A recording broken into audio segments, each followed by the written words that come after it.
Hey, so in this video, I'm going to dive into Unity's business and just try to figure out if it makes for a compelling um, investment opportunity. So Unity makes tools for the $260 billion gaming industry.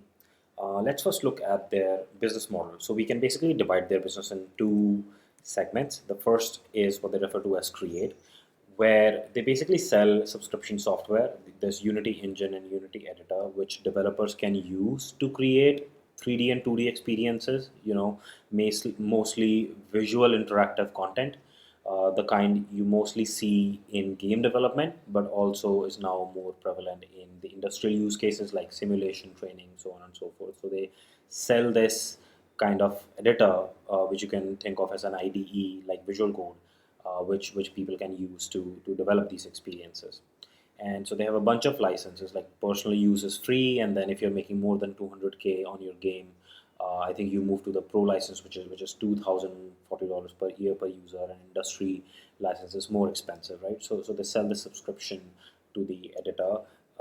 That's the first part of business, and within that, within Create, now they've also created what's referred to as Unity Gaming Services, which is basically the whole cloud services setup. For instance, if you're making a game, maybe you want to like introduce new levels to your game, right? So you will have these content bundles that you want to distribute, or you need to compile your game in the cloud, or you need to have some kind of cloud functions, or what you need to do is you have a bunch of like 3D assets. You need to store them in the cloud, and then your artists and your developers need to access them. So this is like some cloud storage that you need, kind of like Git, but you manage everything, like code, 3D assets, pictures, whatever you have on their cloud, and then everybody can collaborate, right? So everything that you kind of need to make a game, like a cloud environment for execution, storage, stuff like that, DevOps, they give you that, and also kind of AI tools to help speed up your development, like kind of, I would say, like GitHub Pilot. They have their own version. They call it Unity Muse, which they run, and Muse and Centes. I think Centes is. I can talk more about it later. And so this Create part of their business makes 30% of the strategic portfolio revenue. So they have a bunch of products that they have declared as non-core. So they are non-strategic products, right? So within the strategic portfolio, Create accounts for 30% of their revenue. The second part of their revenue, which is basically Grow, which is more of a monetization um, platform that they provide, kind of an ad network, So they are the middlemen, and um, people can run basically these ads on their network, and they have given developers or app developers, game developers or these SDKs that they can embed in their apps, which will then show these ads, right? So they can source ads from many different places. So there is like in ad networks, there is like DSPs and SSPs, demand side platforms, supply side platforms. Some people like publishers will kind of have this inventory of ads, like slots where they can show ads, and then advertisers will try to use that, right? So they are basically that network, just like AdMob and AppLovin. And for every ad that they display through their network that leads to either some kind of impression or some kind of conversion, they will make the middleman fee, right? So they are the ad network, or the mediation platform, which which will earn a fee when they show ads and help advertisers reach and make revenue. So it's a kind of a monetization platform. Um, and so that makes up a large chunk of their business, which is 70% of their strategic portfolio revenue. And this also kind of includes, this is not all organic, like this also includes an acquisition that they did some time back, which I will talk about more in a moment. So these are the kind of two businesses that Unity runs. So who owns this business? Interestingly, insider ownership is not very strong, and honestly, it's been declining, sadly. So executives and directors. I mean, this is a screenshot with probably bad opacity, but so insiders, the people who run the business, like people on the board of directors and the management, the CEO, CMO, CFO, whatever, they own roughly 6.3% of the business. These are the insiders, and a good chunk of business is actually owned by private equity. Silver Lake and Sequoia own 9% each, And interestingly, right now the chairman James Whitehurst, I think, was previously with Silver Lake, like, and they installed him. I mean, so Unity in the recent past, in probably 6 months ago, had very bad management that took a bunch of terrible decisions. So that CEO was ousted at that time. John Riccitiello was the CEO and the chairman both, which in itself I think is a bad idea. But in any case, he was a horrible pick, and then he was given absolute power over Unity. But then at this point, like in a condensed way, what you need to know is at this point it seems like the Unity company is mostly being run by private equity investors. So James Whitehurst previously was with Silver Lake, another director, important, I think the independent director, Royloff, both I think is the head of Sequoia, and he owns some. I think personally he owns a chunk of Unity, and then Sequoia owns 9%. And so the management has been picked by, or the board of directors has been installed. The chairman, which is James Whitehurst, has been installed by Silver Lake.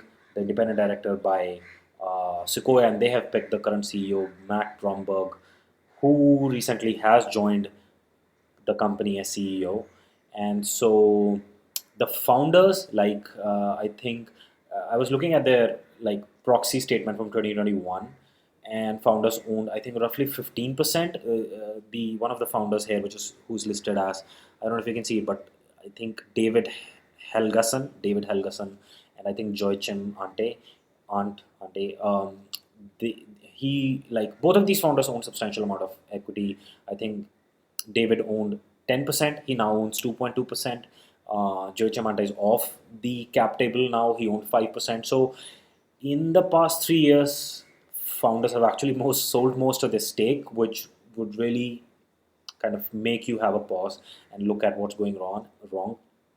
And so it looks like they had a very strong inkling that the company is not going in the right direction under John Riccitiello. I don't know what's their stance now, but between now and then, between 2021 and now, they've basically sold most of their stake. Helgason is still on the cap table with I think 2.2% equity. So that's the current ownership structure. So how is the business doing in terms of numbers? In the trailing 12 months, so these numbers are TTM, trailing 12 months, they made roughly $2 billion in revenue, and they made 68% gross margin on that, which is decent for a software company. But on the EBIT line, so after the gross margin line in the operations, they're actually losing money, before taxes, um, and a good chunk of it. So they're very unprofitable at the moment, and we will see why is that in a moment. But they how have they so asset turnover ratio is basically how much does the company, like, how big is their asset base compared to the revenue. So how much have they historically invested in building up their asset base, and from that asset base, per dollar that they invested in their asset base, how much revenue are they getting out, and that is 0.3. That's the asset turnover ratio, and it's absolutely horrible for a software company, honestly. And I think the reason it's so horrible, it's not like Unity is doing a lot of capex and they're building up factories and like buying up a lot of land. That's not what they're doing. The reason this is so horrible is because of the Iron Source acquisition, I think, for which they paid $4.4 billion, and that now sits as goodwill on their balance sheet. And clearly, I mean, so the bottom line is, for what they paid for it, they were not able to generate enough revenue from it, and it pulled down their kind of asset turnover ratio, which is kind of an efficiency ratio of how efficiently are you using your assets. And so it's basically horrible for a software company. The revenue per employee, which is also an efficiency ratio, is 316K.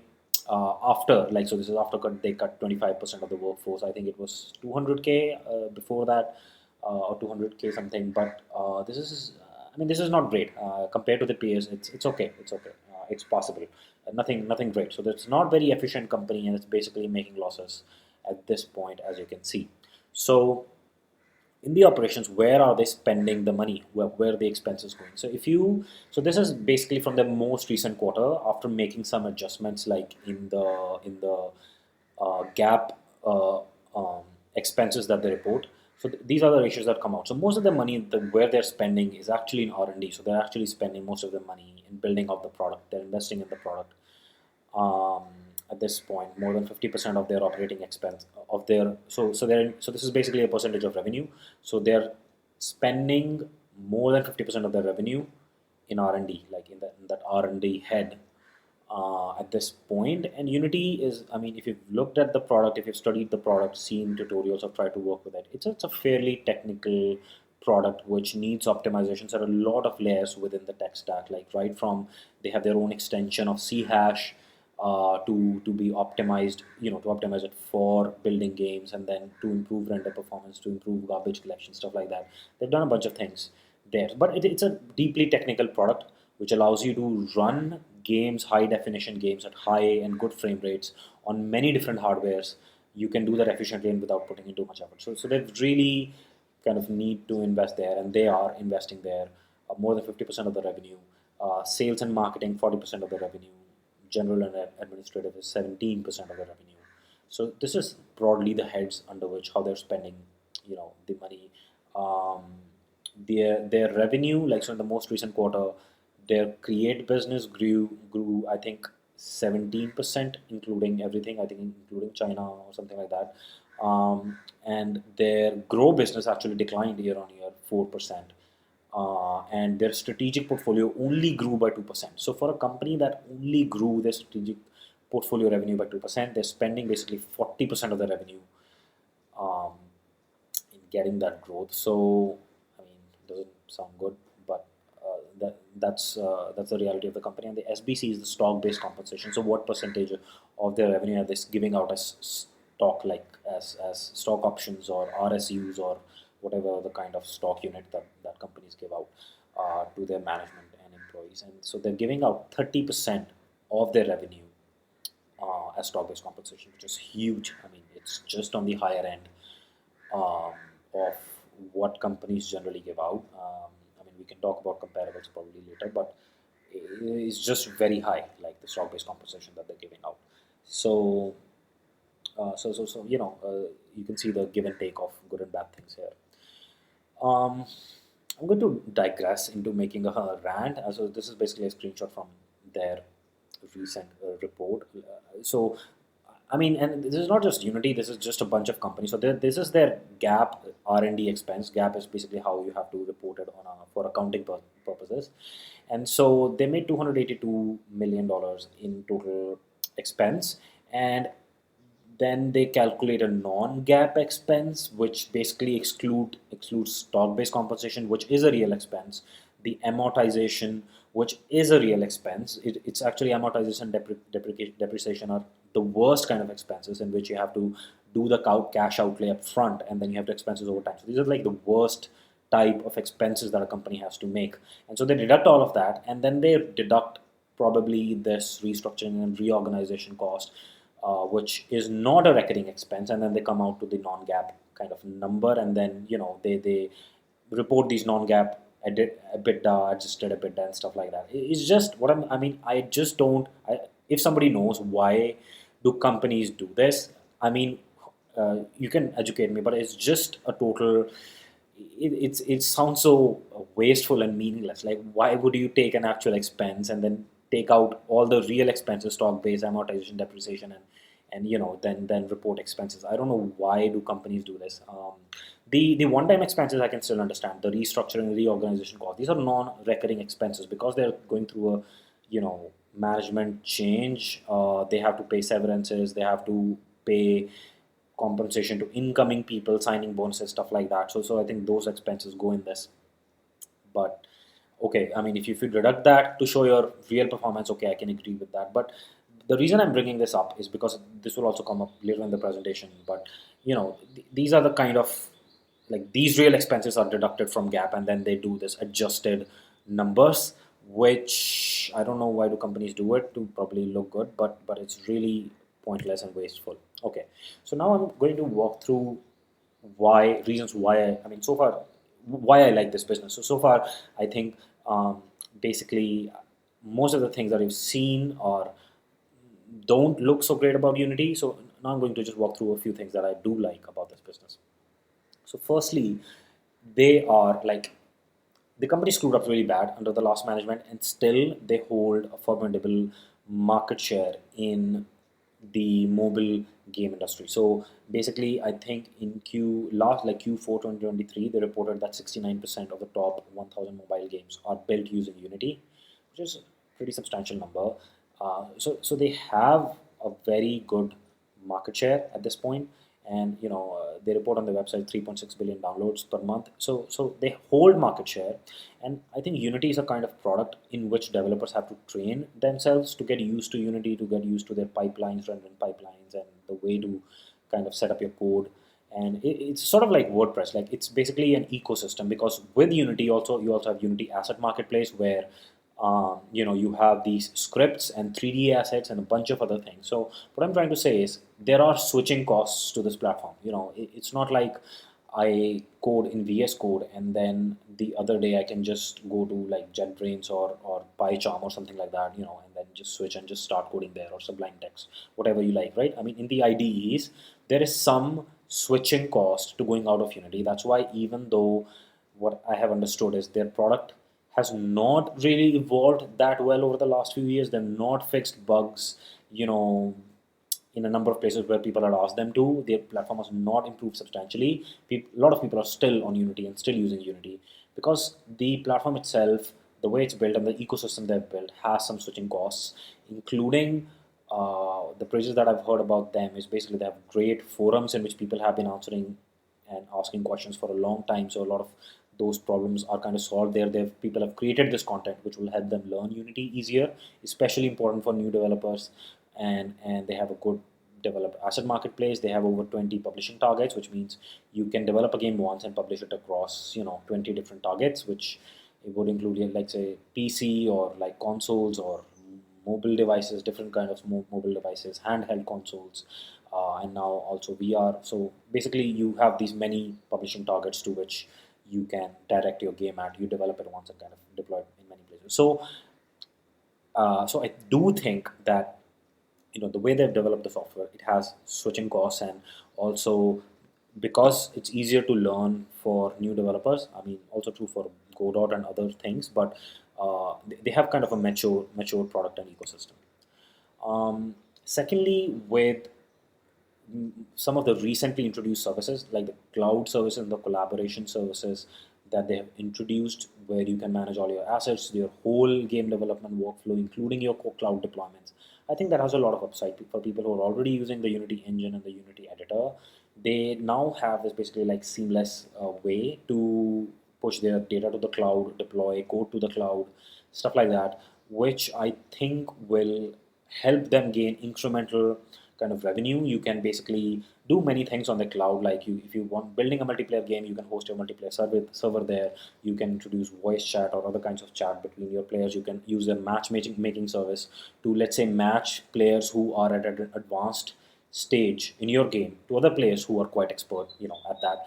And they have a bunch of AI tools. The Unity, for example, Unity Muse is kind of like, in like GitHub Copilot, kind of, that's how I would say it. I don't think it's as good as GitHub Copilot at this point, but you can imagine something in Unity is like, it's very specific to Unity, because in Unity you don't just write code, you also have to, let's say, create animation. So you can, or you have to create textures, or you have to create sprites. So you can basically ask AI to create all of these things.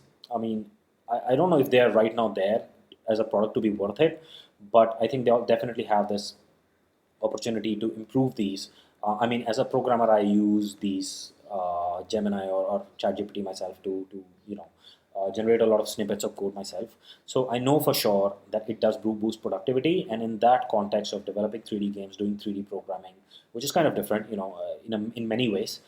You have to code behaviors, you have to code shader graphs, like a bunch of different things, different use cases than general programming, which they can optimize their AI for. So that's Unity Muse. And Unity Centis also actually looks like a very meaningful product. It's basically embedding AI models within your game. So for instance, in your game, you can have a bunch of actors, let's say other characters, who are also trying to achieve their goal. Let's say you're an open world game and your goal is to reach point A faster, or I don't know, like win a race.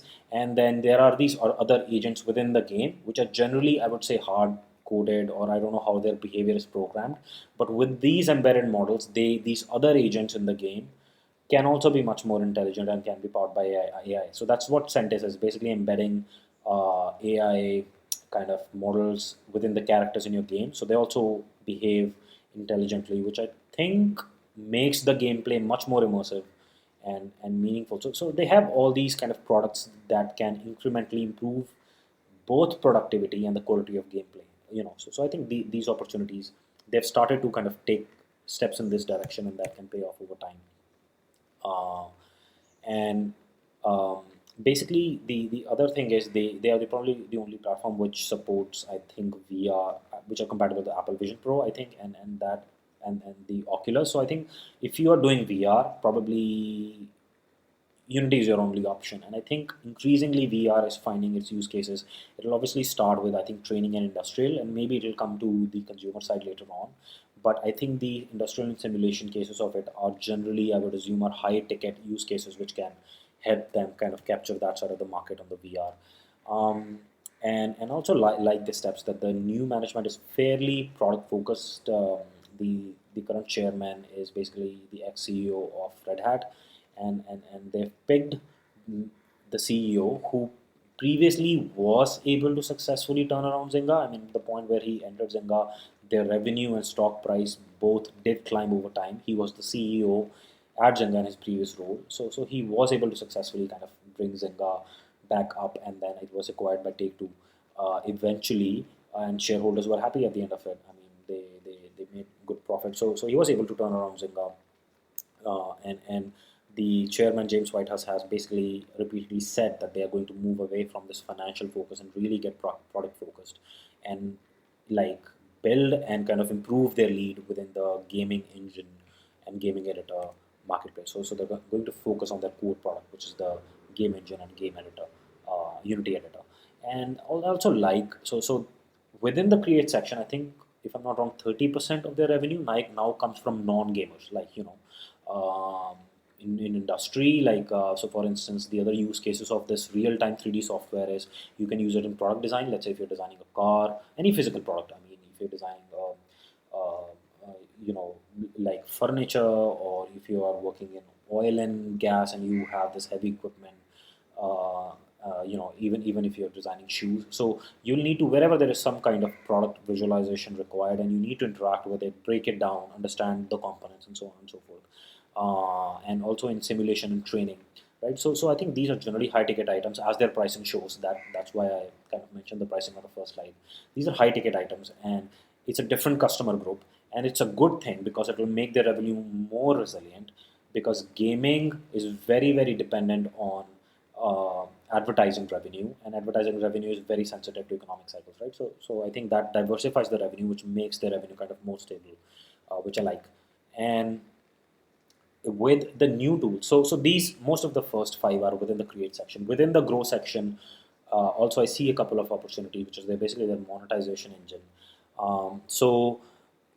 With the new products, Unity has something like Google Analytics. They have basically introduced their analytics to for get developers to understand how are players playing their game, right? Basically by collecting the game usage data, and also there some of the other products like matchmaking products, which matchmake users, based on their level of like how advanced they are at the gameplay. So this will allow Unity to capture a lot of data from how is the game being played and who's playing the game and how good are they at it, right? And all of this data actually can help you direct the right ads to right people, and improve conversions, and therefore lift the ROS. ROS is basically return on ad spend. It's a standard term. So it can basically help them. This data can incrementally over time help them. This cloud product to collect more and more data from the games that are being developed with them, right? So they capture incremental revenue and they capture useful data, and that data can be fed back to their kind of the advertising engine, their monetization product, to improve ROS. And also, there is another opportunity that I think Unity is uniquely placed to do, is basically to show in-world ads. Let's say you're playing an open world game like something like GTA Vice, and within that world, you can show certain kind of ads. Like those ads can be plastered on a tall skyscraper. They can be, I don't know, they can be basically placed in hundreds of ways. You can probably have, for instance, Coca-Cola cans sitting in the refrigerator in a store that you enter. You can have vehicles of a certain brand running around on on roads in those open world scenarios. So there are many different ways to place the ad, which can help the advertiser earn an impression and not interrupt the gameplay. So it improves the quality of the gameplay. It still allows them to earn an impression, and the advertiser is also kind of, should be happy if the it promotes their brand awareness. So not everybody else, I mean, I don't think anybody else other than the game engine can do it, because this is basically a 3D mesh onto which you will dynamically load up a texture, which you will pull from the cloud. So basically you will figure out what ad to show, and then you will dynamically plaster that texture on whatever surface the ad is supposed. So only the underlying engine can probably do this. So they're uniquely placed to kind of be able to achieve that. This is not an existing product. I mean, I don't know if they will bring it. So this is conjecture, but I'm just saying, where do I see some of the opportunities which can give them a leg up?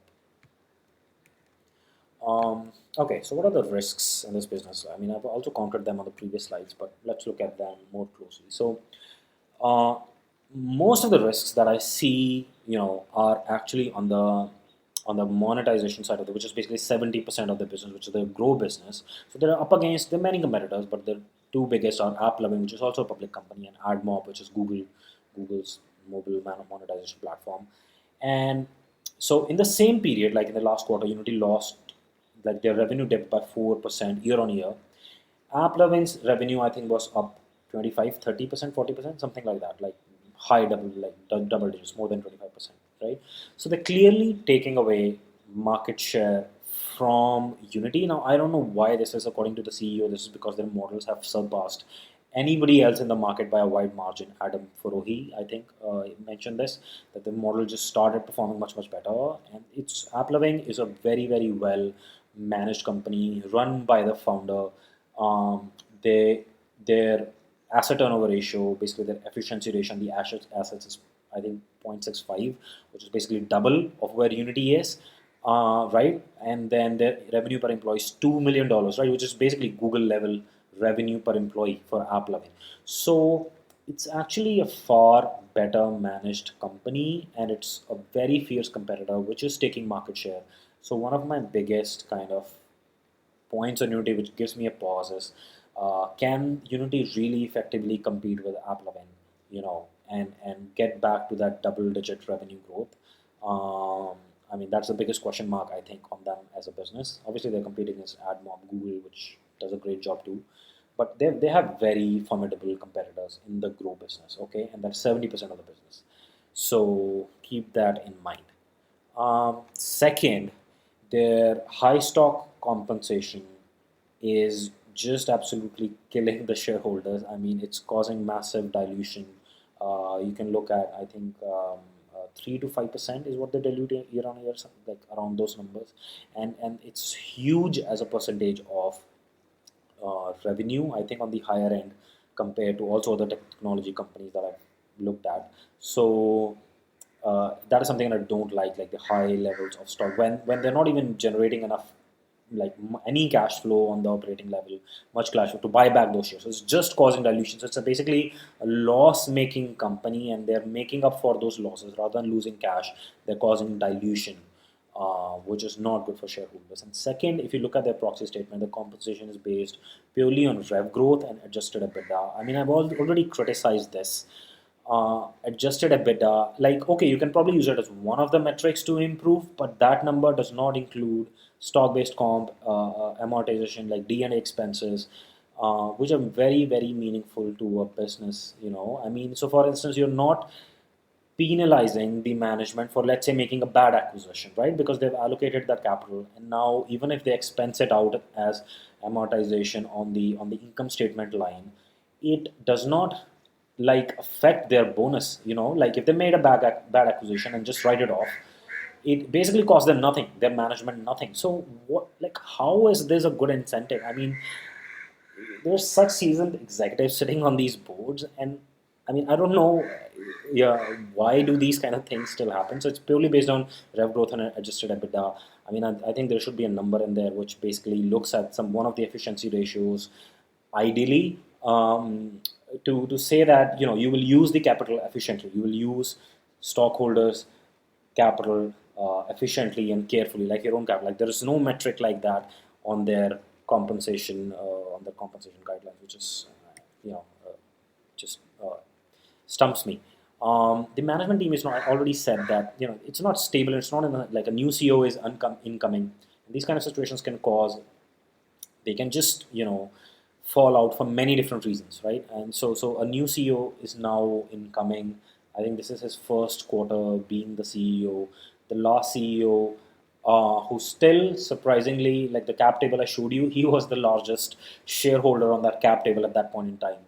I mean, as of March 1, 2024, which is surprising. So, I mean, so John Riccitiello ran EA in the past, and he ran it into the ground. Okay, and then uh, like many people who study and follow that company, Electronic Arts, they really call that period when John Riccitiello was kind of running that company as the dark period of the company. Like number of bad acquisitions, number of bad business decisions, and still he comes to Unity and is given the power to be the CEO and chairman. So clearly, the board did not do a good job when they had enough evidence to pick the management. That's the first, right? And now it seems like the current management is better, just how based on how they're behaving, and they have better track records. But even at this point, the management is not stable. The new CEO will kind of settle in. It will take a few quarters, and to get the business going, to get warmed up and stuff like that. So that's, I think, a kind of a very notable risk factor in the business right now. Uh, and so there are other competing engines, right? Godot and Unreal Engine being the main competitors, I think, but there are other of like Game Maker and a number of other kind of game engines. And because a lot of people, when they like, there was a big pricing fiasco which led to John Riccitiello getting fired, and so that jaded Unity's brand. A lot of people moved out from Unity into the Godot ecosystem, and so they now have a jaded brand which they need to rebuild. They need to regain the trust, and they need to technologically advance faster and quicker, both in grow where they're losing market share to app plugin, and in create where they're fighting against these engines to maintain their position, and kind of move from there.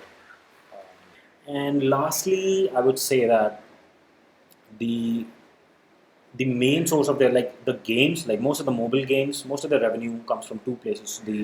I think the advertising and in-app purchases, like IAP as they call it. These are the two main places where their money comes from, right? And so both there, in a way, if you think about it, both create and grow are very very tied to how advertising industry is doing, how much people are spending on advertising, and that is very very correlated to the economic cycle.